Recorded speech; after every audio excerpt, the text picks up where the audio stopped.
네, 사랑하는 선생님 반갑습니다. 이제 지난 시간에 우리가 여황제와 황제를 통해서 우리가 타로 카드를 만났을 때 어떤 부분들을 중점적으로 보아야 하는지 먼저 알아봤어요. 가장 큰 부분은 그림이기 때문에 이 그림을 통해 추론 가능한 내용들이 있다고 말씀을 드렸고요. 타로 카드의 해답이라고 말할 수 있는 키워드들이 있어요.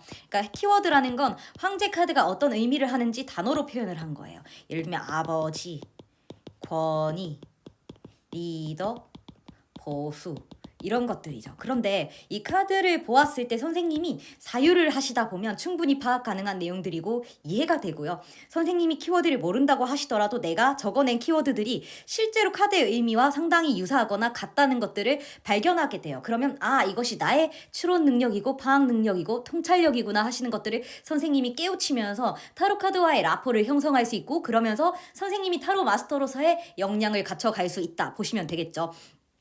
그런데 거꾸로 우리가 요즘에 한국식 학습 방법에 따라가면, 예를 들면 황제의 키워드와 황제의 의미는 이런 거야부터 배우게 되면요, 선생님이 수동적으로 내가 분명히 그것들을 이해하고 먼저 파악하고 추론 가능한 능력이 있음에도 던져주는 물고기를 받아먹고 그 물고기만 선생님 계속 파악하려고 이제 잡아내려고 하다 보면 선생님이 실제로 낚시하는 능력이 있는 분임에도 불구하고 자꾸 선생님이 쉬운 답을 원하게 돼요. 이렇게 보시면 돼요, 선생님. 내가 독학을 하는 것도 혼자서 공부하는 것도 좋은 방법이에요. 그런데 이 선생이 만약에 내가 의지하고 믿고 가이드를 따라가도 될 만큼 괜찮은 강사다라는 판단이 들면 그 사람을 믿고, 선생이라는 것은 먼저 겪어본 사람이죠. 그리고 그것들을 선생님께 전수해 줄 수 있는 사람이기 때문에 분명히 만약에 선생님이 그러한 판단이 들고 신뢰가 든다면 선생님이 그 사람의 가이드를 따라가 보는 것도 방법이에요. 다만 그것이 책이든 꼭 선생을 따른다는 게 꼭 선생님 사람일 필요는 없어요. 그럴 필요는 없고요. 어떠한 책일 수도 있고 여러 가지가 될 수가 있죠. 그런데 그것이 책이든 어떤 방식이 됐든 어떤 동영상 교육이든 1:1 교육이든 간에요, 선생님. 한 가지 명심해야 될 건 그것들이 말해주는 어떤 정보, 지식에 대해서 단순히 하달받는 방식으로 공부하시지 말아달라는 거예요. 그러니까 제가 비염이 잠깐 와가지고 돌아가서요, 선생님. 제가 이 카드의 키워드는 어떤 것입니다 라고 선생님께 말씀을 드리면 이건 이 바다에, 광활한 바다에서 물고기를 잡아서 선생님께 예쁘게 썰어가지고 드리는 게 돼요, 그냥. 똑같아요, 선생님. 어떤 책이든 이 카드는 이런 의미입니다 주르륵 한다는 것은 이 카드의 의미에 대해서 이미 그 책을 엮은 사람 혹은 강사가 다 만들어서 잡아서 선생님께 요리해서 선생님 책상에 올려드리는 거죠, 이건. 근데 선생님이 타로 마스터로서 하셔야 될 일은 어떤 거예요? 이 광활한 바다에서 낚싯대를 던져서 물고기를 잡아내야 되는 게 선생님의 능력인데, 우리가 단순히 이 타로를 지식의 일환으로 생각해요.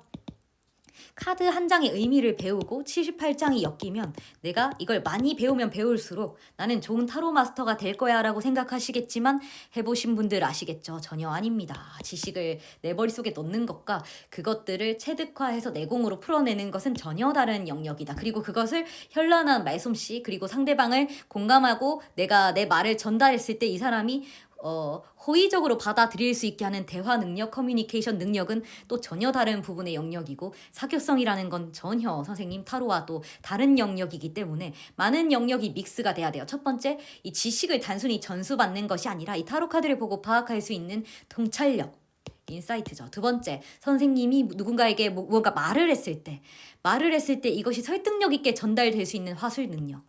세 번째, 말 잘하고 타로 리딩 잘한다고 그것이 모두 다 선생님의 마음을 살 수 있는 것은 아니죠, 선생님. 그렇기 때문에 이 사람의 하는 말들에 대해서 나에게 와닿는 부분들이 있고 참 공감이 되고, 이 사람이 참 매력적인 사람이고 자꾸 대화를 해보고 싶고 내가 이 사람에게 조언을 들어도 될 만큼 이 사람이 좀 깊이가 있는 사람인 것 같아 하는 그 사람만의 내공이, 인생 내공이 필요하고요. 또 커뮤니케이션 스킬, 그러니까 소통이 잘 돼야 돼요, 선생님. 이 사람이 내가 화를 내거나 이 사람이 어떠한 좀 짜는 소리 같은 걸 했을 때 그걸 나한테 하는 말이라고 듣고 나도 같이 반응을 하게 되면 썩 좋지 않은 결과물이 나타나요. 그게 이제 소통 능력이거든요. 대인관계 스킬이고.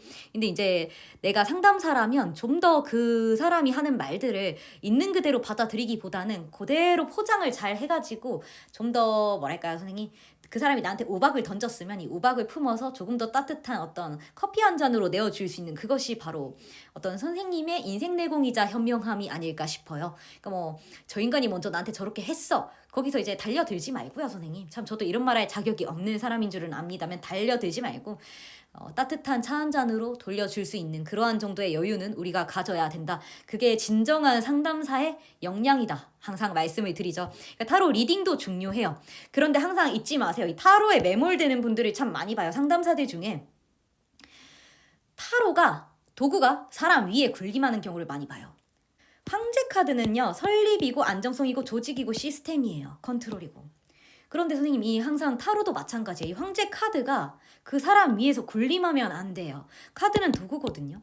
진짜는 어디 있어요? 선생님, 눈에 보이는 것은 일부예요. 눈에 보이지 않는 것이 진짜죠. 그러니까 그 사람과 내가 같은 공간에 앉아있고 누워있다는 게 중요한 게 아니에요. 아주 멀리 떨어져 있어도 그 사람과 내가 정서적으로 통하고 서로를 이해하고 있다는 게 중요한 거죠. 그러니까 그게 커뮤니케이션 스킬이고 역량이고 눈에 보이는 것으로 판단하지 않고 보이지 않는 것들의 가치에 대해서 진정 이해하고 있다는 것이 중요하죠. 우리가 타로 카드를 눈에 보이지 않는 영역에서 눈에 보이는 영역으로 치환한 거죠. 그런데 눈에 보이는 것들에 매몰되면 선생님이 눈에 보이지 않는 것들을 모두 무시하는 게 돼요. 그래서 제가 선생님 카드를 단순히 단어에 요약해서 키워드에 매몰되지 말라는 거예요, 선생님. 선생님은 지금 제 옆에 앉아 계십니까? 선생님 지금 제 옆에 계세요? 거기에 계시죠, 선생님 지금? 저하고 아주 멀리 떨어져 있지만 한 공간에 있죠. 근데 선생님하고 저하고 같이 앉아 있는 것은 아니죠, 선생님. 그치만 선생님과 저는 분명히 소통하고 있다, 그죠? 소통하고 있어요. 하고 있어요, 선생님. 그런데 저는 선생을 하고 있고 선생님은 여기서 이제 저에게 배우고 계시는 거죠. 분명히 우리는 어떠한 관계를 엮었고 소통을 하고 있어요. 그런데 누군가가 보기에 저 배우는 사람은 저 멀리 있는 것 같고 가르치는 사람은 지 혼자 떠드는 것 같고 그러니 그 둘이가 특별한 관계는 아닌 것 같다라고 말을 했어요. 선생님 말을 했어요. 그럼 그것이 사실입니까? 팩트 체크를 해서 사실입니까, 선생님 이게? 선생님하고 제가 이 공간에 같이 앉아 있지 않지만 분명히 선생과 제자라는 관계를 가지고 있어요. 가지고 있어요. 이게 눈에 보이는 영역입니까? 아니죠, 선생님. 눈에 보이지 않는 영역이죠. 이걸 기억하셔야 돼요. 타로카드의 영역이라는 것은 눈에 보이지 않는 우리의 분위기나 인지하지 못하는 눈에 보이지 않는 미묘한 것들을 읽어내는 게 타로카드의 영역이에요. 그러니까 단순히 황제 카드를 보고 황제는 꼰대야, 이거지, 저거지, 이 사람 이래 이렇게 말하는 것은 1차적인 영역이에요. 그러니까 요즘에는 선생님 1차 산업, 2차 산업, 3차 산업, 지금은 4차 산업 시대잖아요. 또 이제는 5차 산업 시대가 올 거고요. AI라는. 근데 이제 1차 산업이라고 하면은 농업, 축산업, 산림업 이런 것들이 관련이 되죠. 예전에야 농업을 손으로 했지만 지금은 기계가 하죠, 선생님. 그러니까 산업 발달이 일어나고 기계가 하죠. 예전하고 다르죠.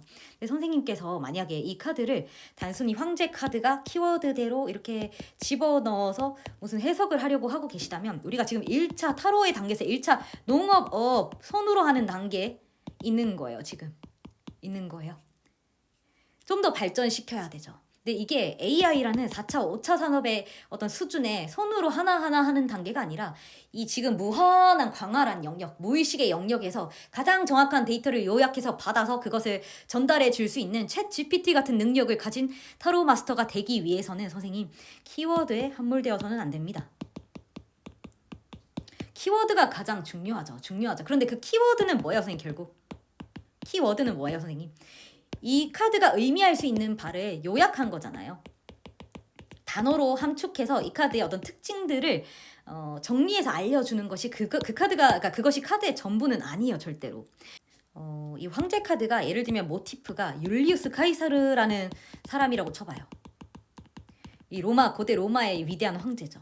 근데 카이사르의 일대기를 타로카드 한 장에 이 방대한 양의 책을 타로카드 한 장에 그림으로 새겨 넣은 거라고 해요. 예를 들면.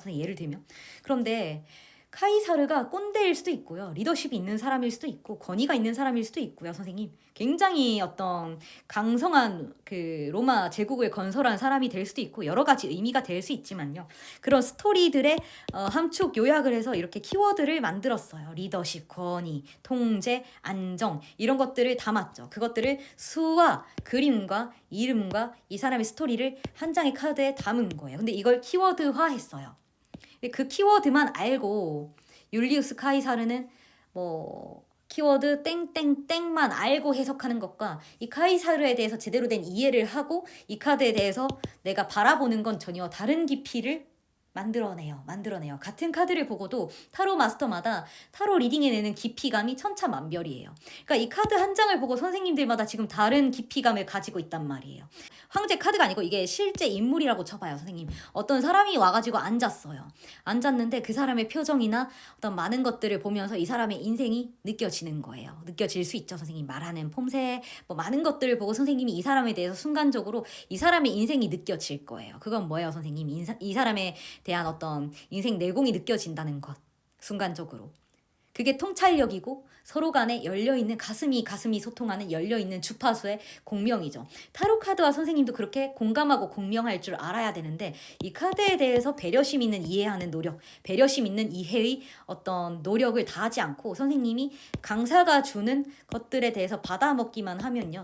선생님이 이 카드에 대해서 낚시할 수가 없게 돼요. 그러니까 이 카드가 다른 카드를 만나서 어떻게 변하는지에 대해서도 낚시할 수 있는 능력은 기르지 못한 채 선생님이 키워드만 머릿속에 넣어놓고 그것을 읽기에만 급급해져요. 나중에 1년, 2년, 10년이 지나도 거기서 발전이 없어요. 그래서 상담 업계에서도 선생님 내가 발전이 없고 거기에 갇혀 있다 보니까 더 나은 타로 마스터들이 나타나고 그러면서 이제 자꾸만 나는 좀 부족한 것 같고 이러한 상황들이 반복되고 있거든요. 우리 업계에. 그래서 제가 다시 타로를 리셋하고 처음부터 밝은 마음 그리고 열려있는 마음 카드를 깊이 있게 이해하는 자세 무엇보다 중요한 것은 카드를 사람 머리 위에 올리지 말자는 거예요. 타로 카드는 도구입니다. 가장 중요한 건 눈에 보이는 것이 아니라고 말씀드렸어요. 무엇이다? 공감, 눈에 보이지 않는 관계, 어떤 라포의 형성 이런 것들이 가장 중요해요. 그래서 22대 78이에요. 어떤 나중에 또 하겠지만 파레토 법칙 이거 궁금하시면은 제가 지금 타로 카드 찍어놓은 컨텐츠 중에 타로는 점인가요 시리즈에서 타로 카드는 왜 78장인가 하는 세 번째 컨텐츠인가 그럴 거예요. 그쵸 선생님? 세 번째인가 네 번째 마지막 파트에 왜 22대 78인지 나오는데 세계에는 상위 22%가 나머지 78%를 정복해요. 그래서 이제 미국 지폐도 보면 여기에 전시한 모든 것을 보는 눈, 전시한 제3의 눈이 그려져 있죠. 그러니까 보이지 않는 제3의 눈이라는 게 뭐예요, 선생님? 눈에 보이는 두 개의 육안 눈에 보이는 것이 아니라 제3의 눈, 보이지 않는 것을 보는 눈이 나머지 눈에 보이는 78%를 통제하죠. 타로 카드는 78장입니다. 눈에 보이는 영역이죠. 무엇이 이 타로 카드를 움직입니까, 선생님? 눈에 보이지 않는 영역, 영안이죠. 눈에 보이는 것은 두 눈은요, 타로 카드 78장을 읽어내지만 선생님이 진정 읽어내야 되고 이 타로 카드를 컨트롤할 수 있는 능력을 가진 눈은 뭐예요, 선생님? 제3의 눈, 전시안이죠. 그것은 이 세상을 움직이는 상위 22%라는 의미예요. 그것들이 눈에 보이는 78%를 정복하죠. 그럼 타로 카드는 사람 밑에 있어야 돼요. 사람 밑에 있어야 돼요. 간혹 보면 사람 위에서 카드를 굴림하려고 하는 사람 상담사들이 있어요, 선생님. 그러니까 가장 중요한 건 내담자예요. 내담자와 내가 소통하는 게 가장 중요한데 그걸 놓치고 타로를 읽고 키워드를 읊는 것에 급급하면 선생님은 1차 산업에 멈추게 돼요. 농업 수준이죠. 어업 수준이죠. AI 같은 챗 GPT처럼 이 지금 인터넷이라는 광활한 바다에 있는 모든 정보들을 순식간에 받아와서 요약 정리해서 정확하게 알려줄 수 있는 능력은 선생님 그런 어떤 인공지능에 가까운 무의식을 읽어내는 타로 기술이라는 것은 전시안에서 나타나요. 제3의 눈이죠.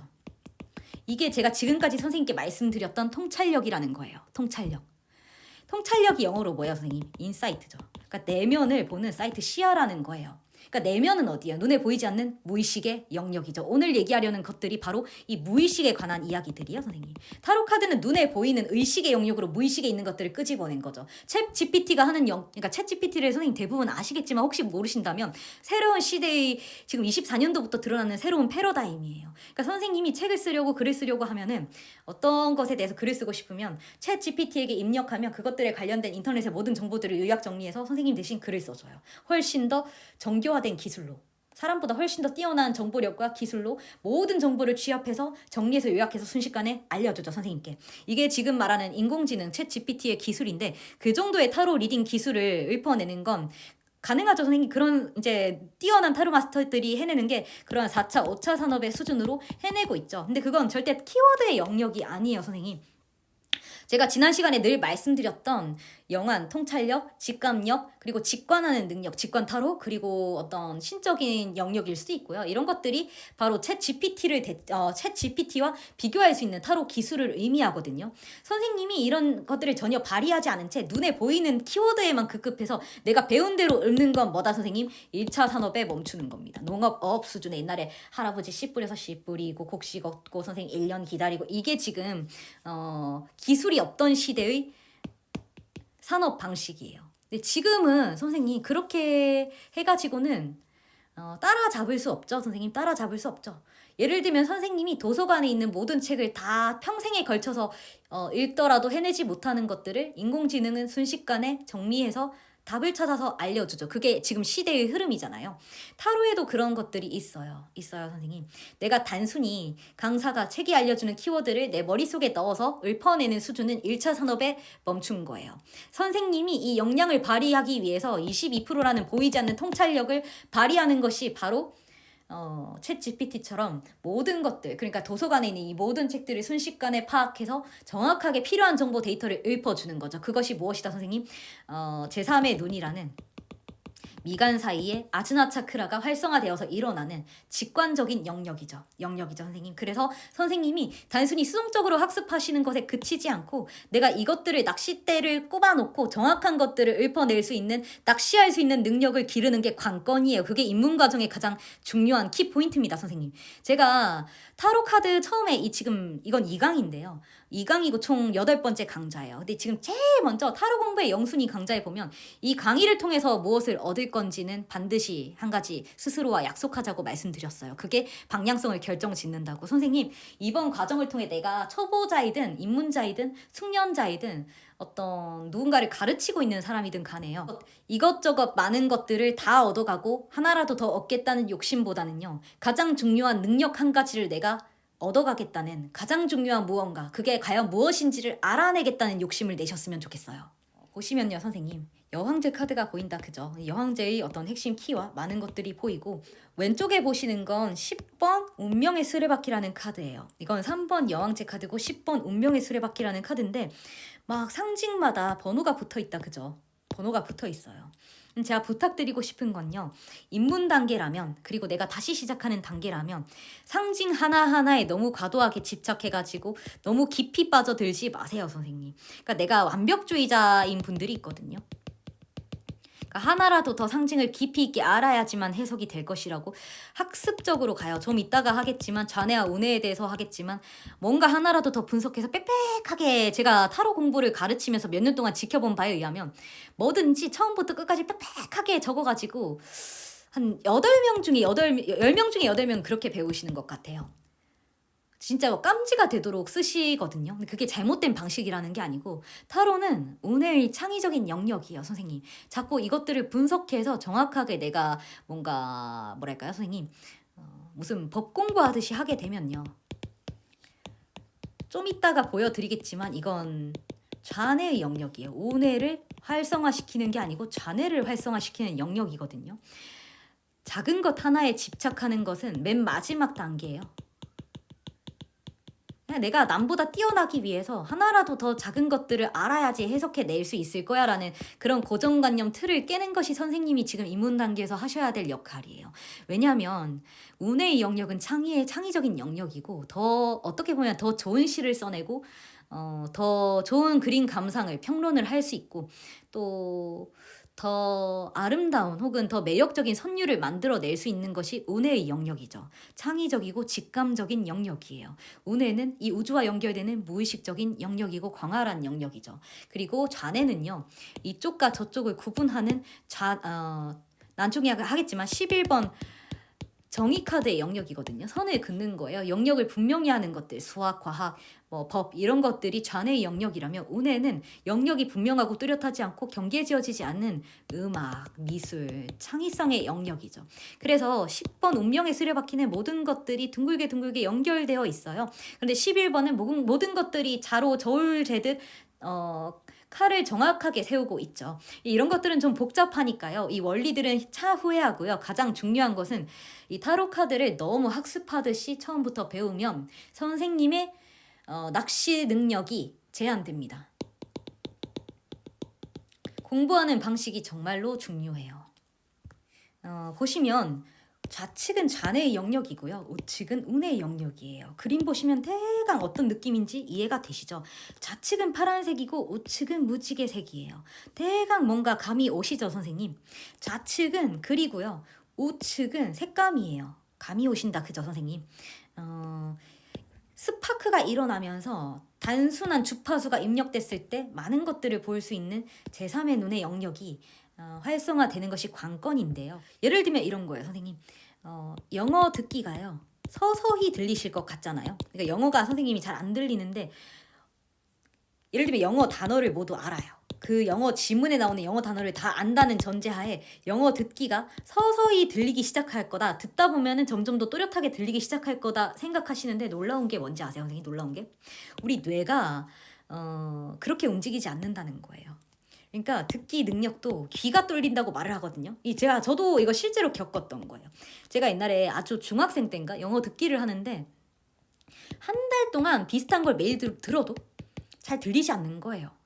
그런데 어느 날 자고 일어났는데요, 선생님. 어느 날 자고 일어났는데 갑자기 이게 블라블라블라 이렇게 들리다가 아주 또렷하게 다 들리는 거예요, 생생하게.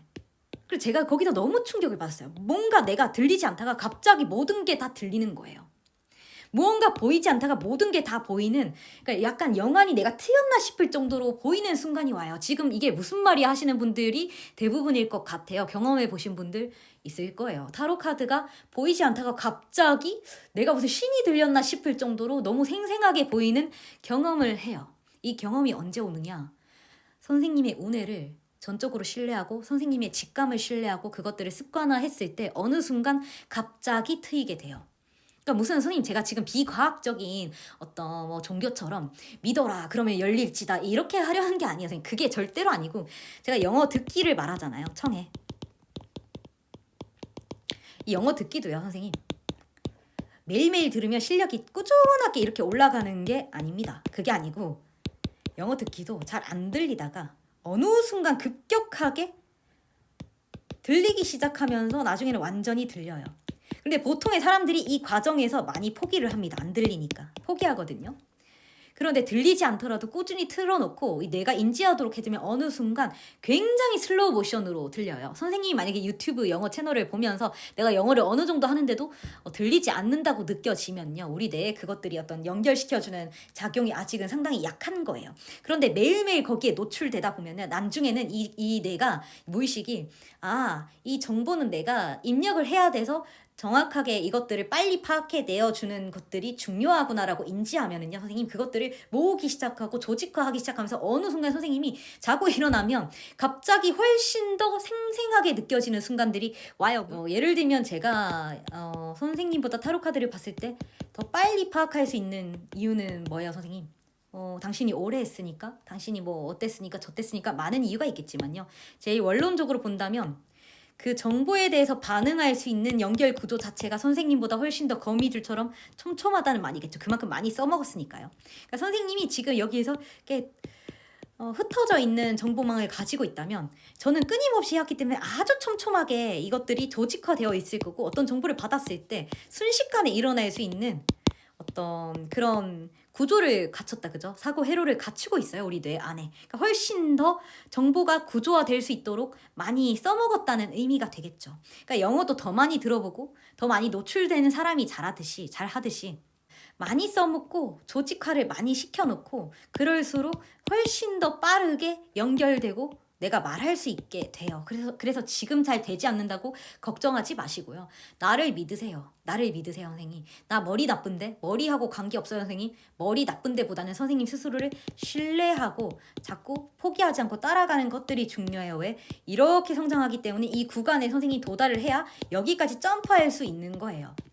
그러니까 지금 선생님들이 걱정하시는 게 이렇게 성장할 텐데 내가 자꾸 여기에만 머무른다고 느껴지는 거예요. 그게 아니고 이렇게 점프를 하는 구간이 있어요, 선생님. 이걸 얘기하는 거예요. 그래서 어느 순간 타로 리딩이 정말 생생하게 느껴지는 순간들이 있는데 이건 학습에서 오는 것이 아닙니다. 학습을 하려고 하면은 키워드 리딩 수준에 멈추게 돼요. 그러니까 키워드 리딩을 하면 어떻게 되냐면 키워드를 정확하게 알고 원리 원칙대로 해석하는 사람의 리딩을 듣잖아요. 그러면 그게 무슨 차이냐 내담자가 느꼈을 때 내담자는요 무언가 맞는 말을 하는 것 같은데 약간 기계적으로 말한다고 느껴요. 이게 어떤 의미인지 아시겠죠? 그러니까 내담자로 갔을 때 타로를 많이 공부한 사람한테 리딩을 듣잖아요. 그러면 무언가 맞는 말을 해요. 정확하게 말하는 것 같아요. 그런데 내가 내 가슴에 와닿을 정도로 꽂히지는 않아요.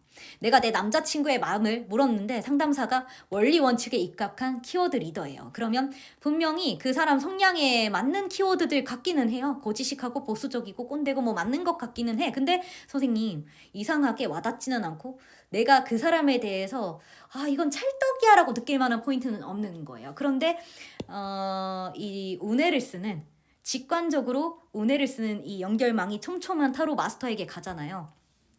야, 네 남자친구 운다. 근데 뭐 때문에 운다.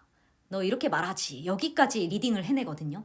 그러니까 도대체 지금 타로 마스터들이 되게 많이 힘들어하는 게 나는 열심히 배우고 열심히 공부했는데 왜 그렇게 리딩 되지 않느냐는 거예요. 그래서 저를 찾아오시는 거거든요. 현업 타로 마스터들도. 그게 선생님이 끊임없이 머릿속에 집어넣으려고 해서 그러죠. 선생님의 능력이 훨씬 더 뛰어난 사람인데 여기 작은 것들에 집착을 하다 보면요. 키워드가 어떤 의미인지 아세요, 선생님? 아세요? 이 광활한 무의식이라는 바다가 있어요. 거기 위에 돛담배를 하나 띄웠죠. 근데 선생님은 이 광활한 무의식의 바다의 주인이에요. 주인이죠. 마스터죠. 그런데 이 광활한 바다 위에 띄워놓은 작은 돛담배 하나에 집착하는 겁니다. 집착하는 겁니다. 바다에서 선생님 파도는 오고 가요. 파도는 밀려오고 밀려가요, 선생님. 그건 자연 순리의 법칙이죠. 그러면 나는 뛰어난 서퍼가 돼야 돼요. 나도 그 파도에 따라서 밀려오고 밀려가야지 정확하게 지금 주파수에 동조돼서 그것들을 이 세상이 흘러가는 바람의 결이라는 것들을 온몸으로 느낄 수 있게 되죠. 인생이라는 파도가 오르락 내리락 할 때, 오르락 내리락 할 때 그걸 제대로 타는 사람은 선생님 그 파도에 순응하는 사람이죠. 정보의 바다에 순응하는 사람은 본능적으로 어떻게 파도를 타야 할지 알아요. 그렇기 때문에 휘둘리거나 쓰러지지 않고 그 파도에 순응하면서 흐름을 타죠. 그런데 우리가 타로 카드도 키워드라는 어떤 단어에 집착하고 지식 하나에 집착하게 되면요. 그런 파도를 모두 무시한 채 배 하나를 띄우고 이 배에 집착하는 게 돼요. 내가 이 바다의 주인인데 본인이 주인이라는 걸 망각한 채 배 하나에 착을 걸게 되는 것과 같아요.